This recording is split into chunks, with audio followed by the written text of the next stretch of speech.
नमामि विष्णुपदाय कृष्णपृष्ठाय भूतले श्रीमते भक्ति वेदांत स्वामी निति नामिने नमस्ते सरस्वती देवे गौरवाणी प्रचारिणे निर्विशेष शून्यवादी पाश्चात्य देश तारिणे। जय श्री कृष्ण चैतन्य प्रभु नित्यानंदा श्री अद्वैत गदाधरा श्रीवासादि गौर भक्त वृंदा। हरे कृष्ण कृष्ण कृष्ण हरे हरे, हरे राम राम राम हरे हरे। हरे कृष्ण। आज का मेरा टॉपिक है, क्या परमेश्वर या गॉड पैदा हो सकते हैं, जन्म ले सकते हैं? क्योंकि हमारे वेद पुराणों में और काफी दूसरे धर्मों में, स्क्रिप्चर में भी जो गॉड को है, जो अल्लाह को है, अजन्मा माना गया है। वो जन्म नहीं लेते और ये सत्य है। हमारे वेद पुराण में भी उनको अजन्मा माना गया है, अजो पीवा, जो जन्म नहीं लेते हैं। परंतु इस जन्म का जो मतलब है वो ये है, उनका जन्म जो है वो हमारे जैसा नहीं है। उनका जन्म हमारे जैसा नहीं है। मैंने पहले भी बताया था कि हम जो हैं हमारे माता पिता को चूज नहीं करते। हम हमारे जब कहाँ पैदा होंगे वहां उसको चूज नहीं करते। मान लीजिए आज मैं हिंदू धर्म में पैदा हुआ हूँ, कल कोई मुस्लिम धर्म में पैदा हुआ तो मुस्लिम कहलाऊंगा, या फिर कोई आज मुस्लिम में पैदा हुआ है, कल वो हिंदू धर्म में पैदा हुआ है, खुद को हिंदू समझेगा। तो यह बाहरी जो धर्म है, जो बाहरी जो आवरण है, ये बदलता रहता है, जिसको हम वस्त्र के साथ देही में अस्मि यथा देही कौमारम यौवनम जरा तथा देहांतर प्राप्ति। जिस प्रकार ये जो हम ये शरीर है, जैसे बच्चे से बड़ा होता है, बड़े से फिर वो यौवन अवस्था में आता है, फिर उसके बाद वो बुजुर्ग होता है, फिर ऐसे करके मृत्यु को प्राप्त होता है, वैसे ही देह जो आत्मा है जिसने इसको धारण कर रखा है, वो मृत्यु के बाद दूसरे शरीर को प्राप्त करती है। तो ये जो श्री कृष्ण ने एक तरह से श्रीमद् भगवद गीता में एक ग्रॉस एग्जाम्पल दिया है हमको, ताकि हम इसको समझ सके, हम अपने आप को देख सकते हैं। क्योंकि ये साइंस है, इसको समझने के लिए आपको अलग जाने की आवश्यकता नहीं है।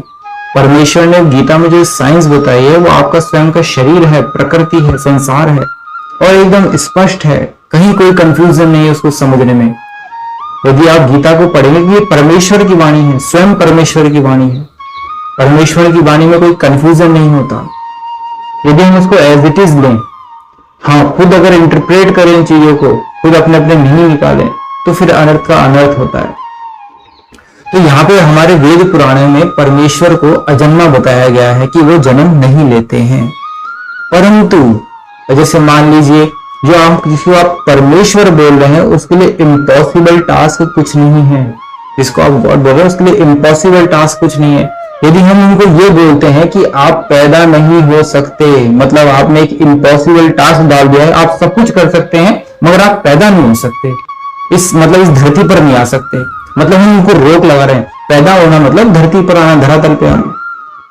हम उनको एक इम्पॉसिबल टास्क दे रहे हैं, आप परमेश्वर तो हो, आप जो चाहे वो कर सकते हो, जो चाहे वो करो। आपने इतने सारे प्लैनेट्स बनाए, सूर्य बनाए, सबको घुमा दो, ठीक है, सब अच्छा है, सब कर रहे हो आप, परंतु आप धरती पर नहीं आ सकते। क्यों? क्योंकि हम कह रहे हैं, आपकी इच्छा बात अलग है, हम कह रहे हैं आप नहीं आ सकते। तो ऐसे करके हम एक इम्पॉसिबल टास्क उनको दे देते हैं कि आपके लिए इम्पॉसिबल टास्क है। परंतु यदि हम उनको परमेश्वर बोल रहे हैं तो उनके लिए कोई भी इम्पॉसिबल टास्क नहीं है। हाँ, जैसा कि हम कह सकते हैं कि हमारा जो जन्म है, जैसे मैंने बताया था कि हमारे माता पिता हम सुनिश्चित नहीं करते, हमारा स्थान हम सुनिश्चित नहीं करते, हम किस धर्म में पैदा होंगे वो हम सुनिश्चित नहीं करते, हमारी सोसाइटी को हम सुनिश्चित नहीं करते, देश काल, इन सब चीज हम सुनिश्चित नहीं करते। ये परमेश्वर सुनिश्चित करते हैं हमारे कर्मों के अनुसार। हमारे जो कर्म है, हमने पूर्व जन्म में जो कर्म करे हैं उसके अनुसार डिसाइड करने वाले परमेश्वर ही है, जजमेंट वही लेते हैं। परंतु हमारे कर्मों के अनुसार हमें पैदा किया जाता है। इसके विपरीत, जैसे मान लीजिए श्री कृष्ण का जन्म हुआ, शायद उनसे पहले उनके जो भक्त है उन्होंने तपस्या करी थी कई कई जन्मों तक, और उनसे प्रार्थना की थी कि हमें तो पुत्र ही आपके जैसा चाहिए, हमें पुत्र की प्राप्ति के लिए तपस्या करी थी और हमें पुत्र आपके जैसा चाहिए। तो विष्णु भगवान ने बोला था, मेरा ऐसा तो कोई इस दुनिया में है ही नहीं, इसलिए मुझे स्वयं को आना पड़ेगा। तो अपने भक्तों के लिए वो आते हैं, उनकी तरह से दर्शनों की अभिलाषा पूर्ण करने के लिए वो आते हैं। और कैसे आते हैं वो? आप श्रीमद् भगवद गीता के 4th अध्याय को पढ़ेंगे तो उसमें सारी चीजें एकदम स्पष्ट बताई गई हैं जैसे बताया गया है, जन्म कर्म च मे दिव्यम एवं यो वेति तत्वतः त्यक्त्वा देहम पुनर्जन्म नेति मामेति कौन्तेय। कि जन्म कर्म जो उनके हैं, उनका जन्म और कर्म दिव्य हैं, ट्रांसेंडेंटल हैं, स्पिरिचुअल हैं। हमारी ऐसे हमारी जो प्रकृति है, जो उनकी भिन्न प्रकृति है, उसके बंधने के कारण, कर्मों के बंधन के कारण उनका जन्म नहीं है, उनको कोई बांध नहीं सकता। आज हम जैसा कर्म करेंगे वैसा ही हमारा अगला जन्म होगा। मान लीजिए हम अच्छे कर्म कर रहे हैं तो हो सकता है हम स्वर्गलोक को चले जाएं, बुरे कर्म कर रहे हैं तो नरकलोक को चले जाएं, और नॉर्मल कर्म कर रहे हैं हो सकता है धरातल पे धरती पर ही रहें। तो ये सब डिसाइड करने वाले परमेश्वर है हमारे कर्मों के अनुसार, परंतु वो कर्मों के अनुसार डिसाइड नहीं होता उनका जन्म। उनका जन्म डिसाइड होता है उनकी स्वयं की इच्छा से, स्वयंभू मतलब स्वयं की इच्छा से, वो स्वयं की इच्छा से आते हैं। उनकी इच्छा हो रही है कि मैं धरती पर आऊंगा और जो कोई धर्म का रास्ता स्थापन करूंगा, तो उनको कौन रोक सकता है बताइए। आप जिसको परमेश्वर बोल रहे हैं, उन्होंने एक बार डिसाइड कर लिया है मैं आऊंगा, तो उनको कोई रोकने वाला होगा क्या इस धरातल?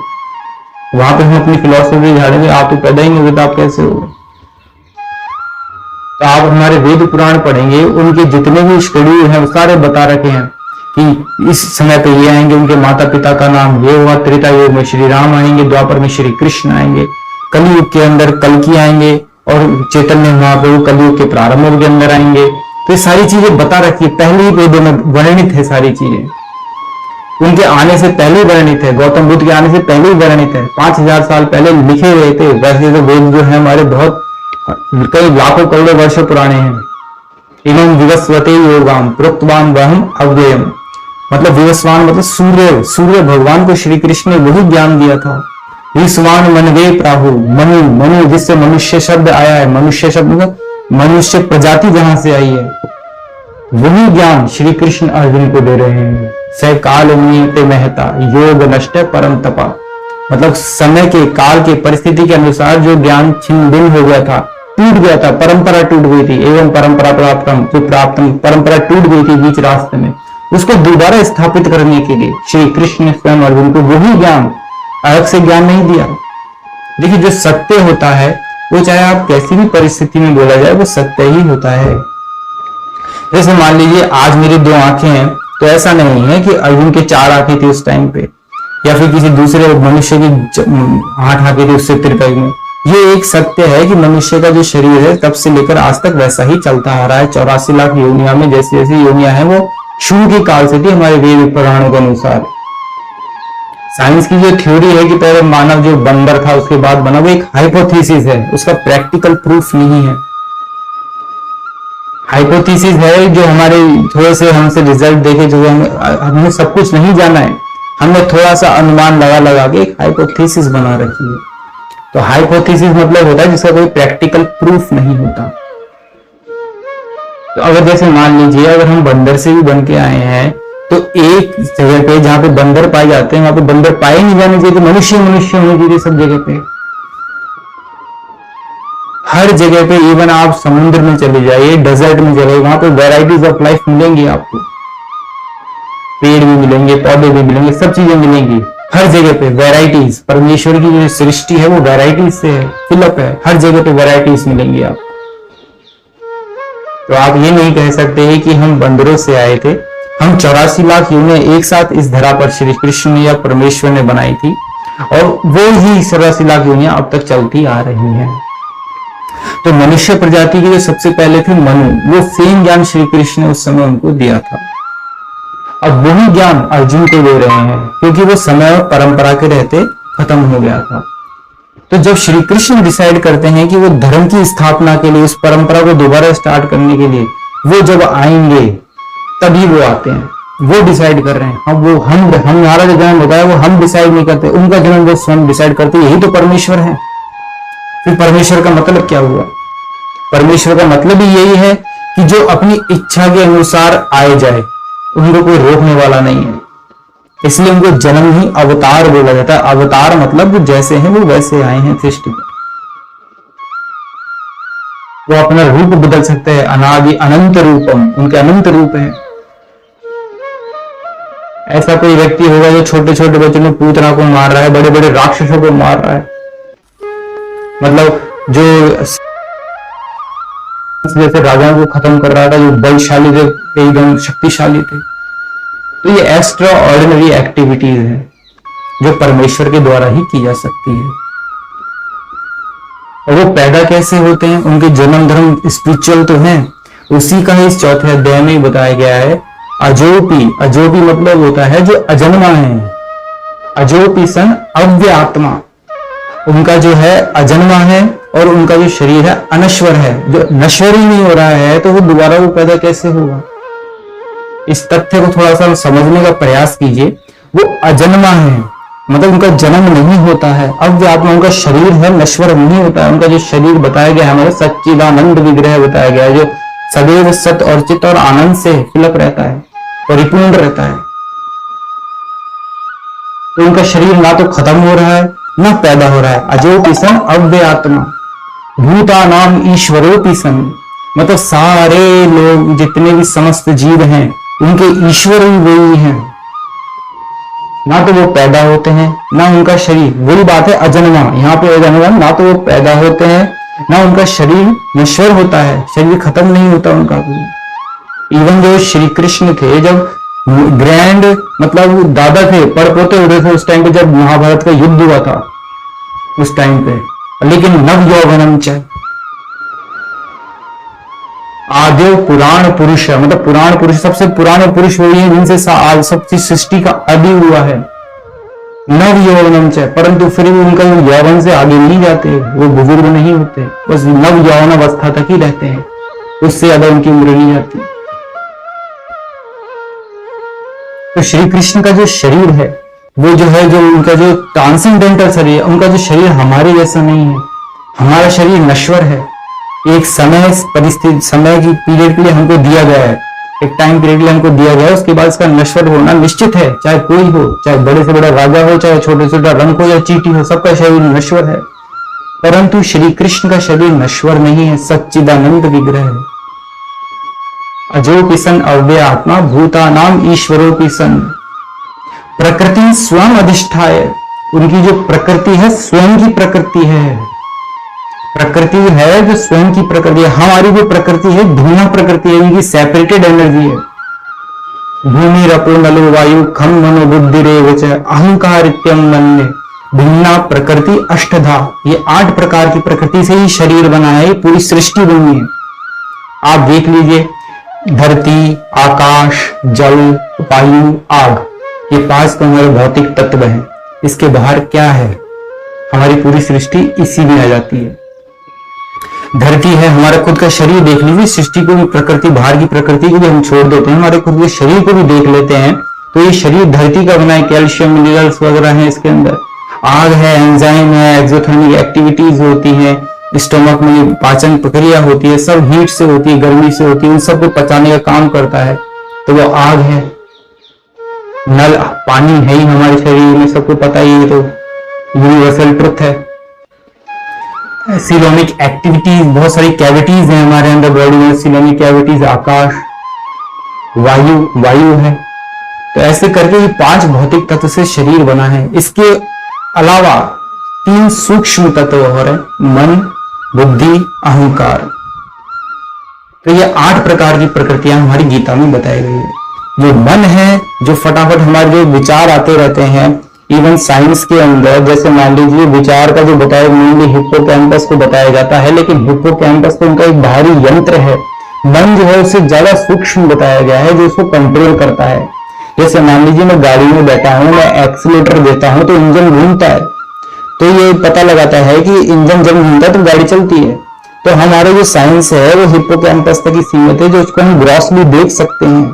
जिन चीजों को हम ग्रॉसली देख सकते हैं वही साइंस का थोड़ा सा एक्सपेरिमेंट का एक्सपेंड हो सकता है। जिनको हम देख नहीं सकते परंतु महसूस कर सकते हैं, वो हमारी स्पिरिचुअल साइंस की तरफ चला जाता है। मान लीजिए मैं एक्सीलेटर दे रहा हूं, गाड़ी घूम रही है और गाड़ी चली, तो साइंस क्या बताएगी, इंजन के घूमने से गाड़ी चलती है।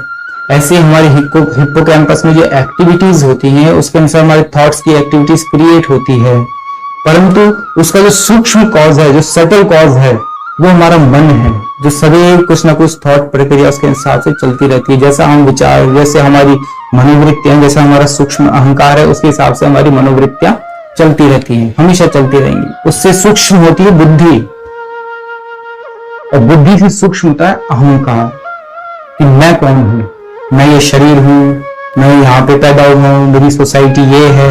यहीं से सारी क्रियाएं शुरू हो जाती हैं। जब हम इस सूक्ष्म अहंकार को शुद्ध करेंगे, तो ये वास्तविक अहंकार जो है, अहंकार, भगवान की प्रकृति गलत नहीं है, सब कुछ स्पिरिचुअल है, बट ये थोड़ी सी दूषित हो रखी है, गलत डायरेक्शन में गई हुई है।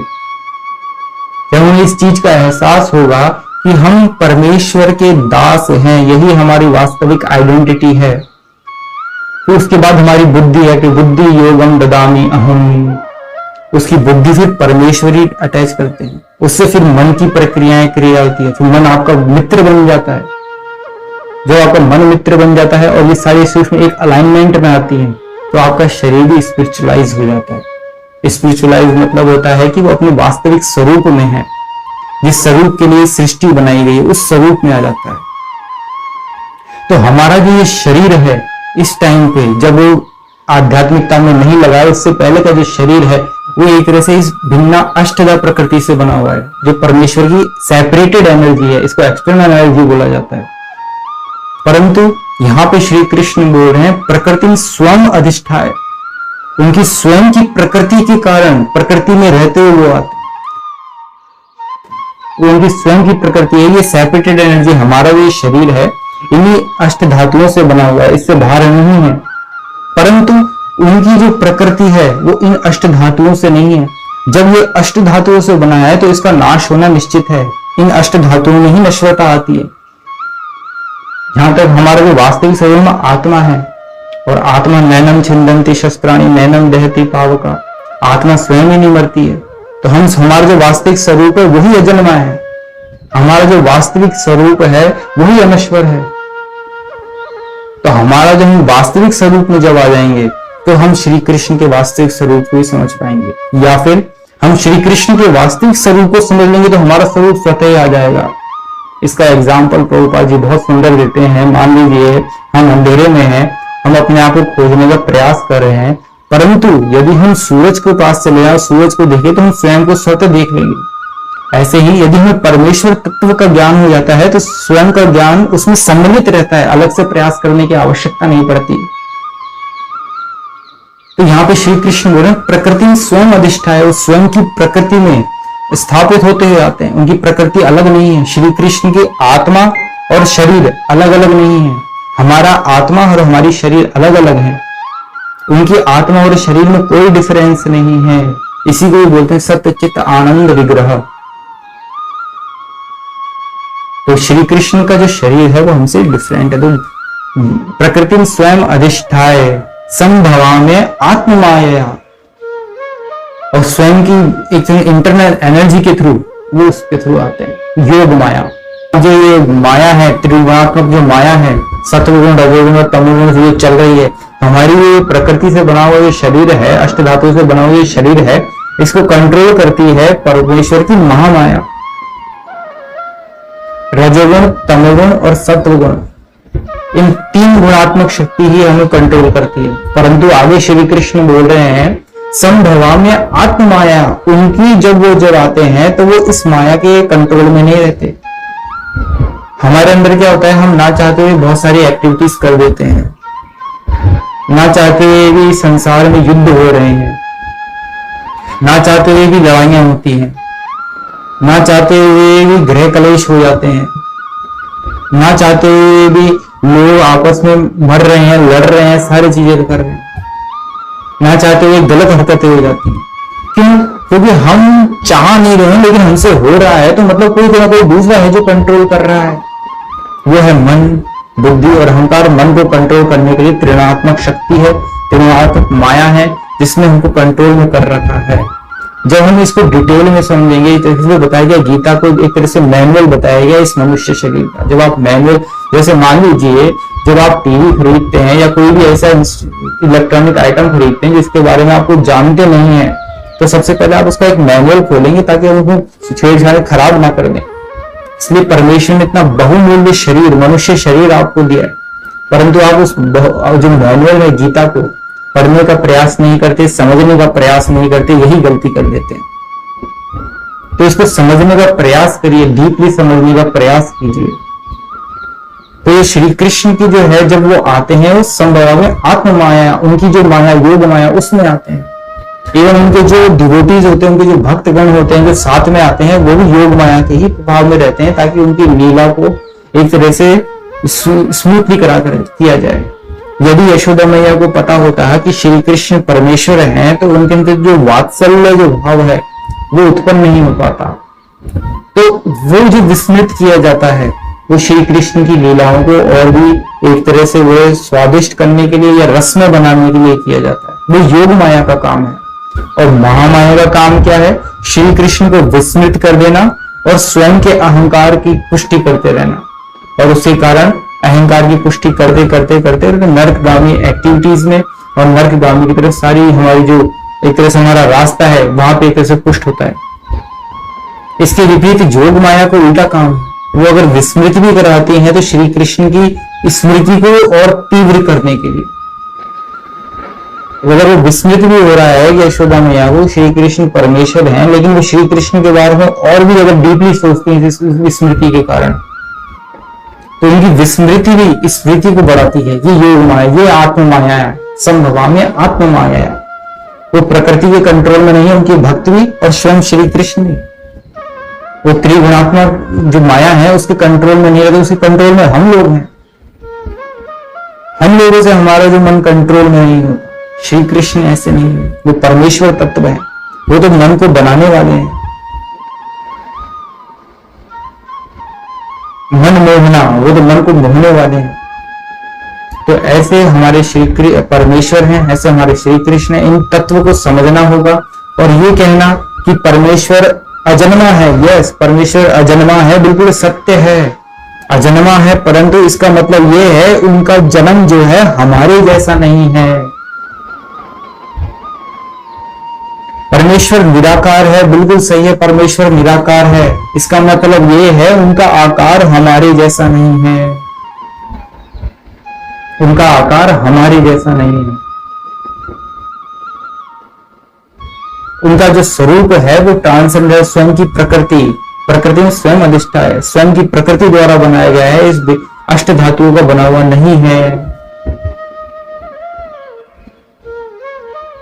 तो ये एक बहुत डीपली तत्व है। मैंने थोड़ा सा अपनी तरफ से जितना मेरे से हो सका उतना प्रयास किया है।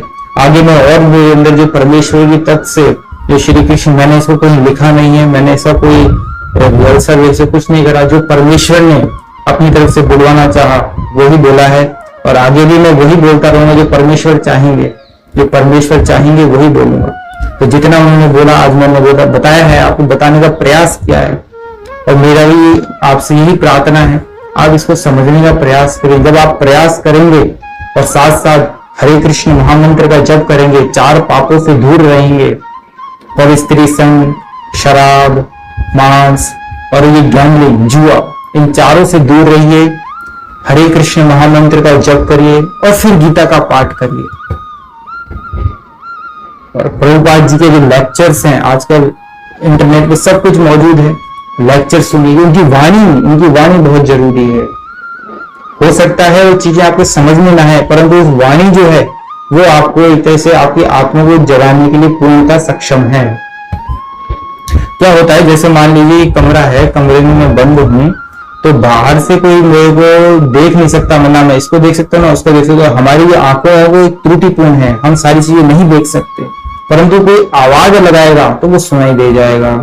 ऐसे हमारी जो आत्मा इस शरीर में जो कैद है वो इस चक्षुओं से नहीं देख सकते। इन चक्षुओं से देखेंगे तो त्रुटि होने के पूर्णतः चांसेस है, परंतु जो रियलाइज सोल है उनसे हम श्रवण करेंगे, सुनेंगे, तो आत्मा जागृत हो जाती है।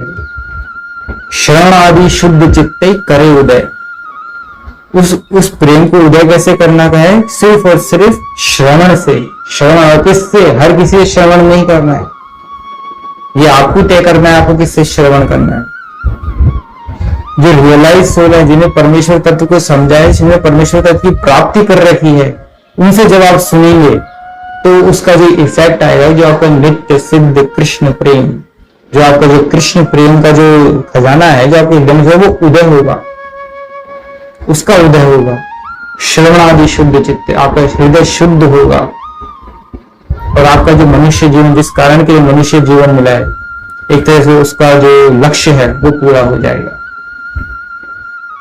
हरे कृष्ण, जय श्रील प्रभुपाद।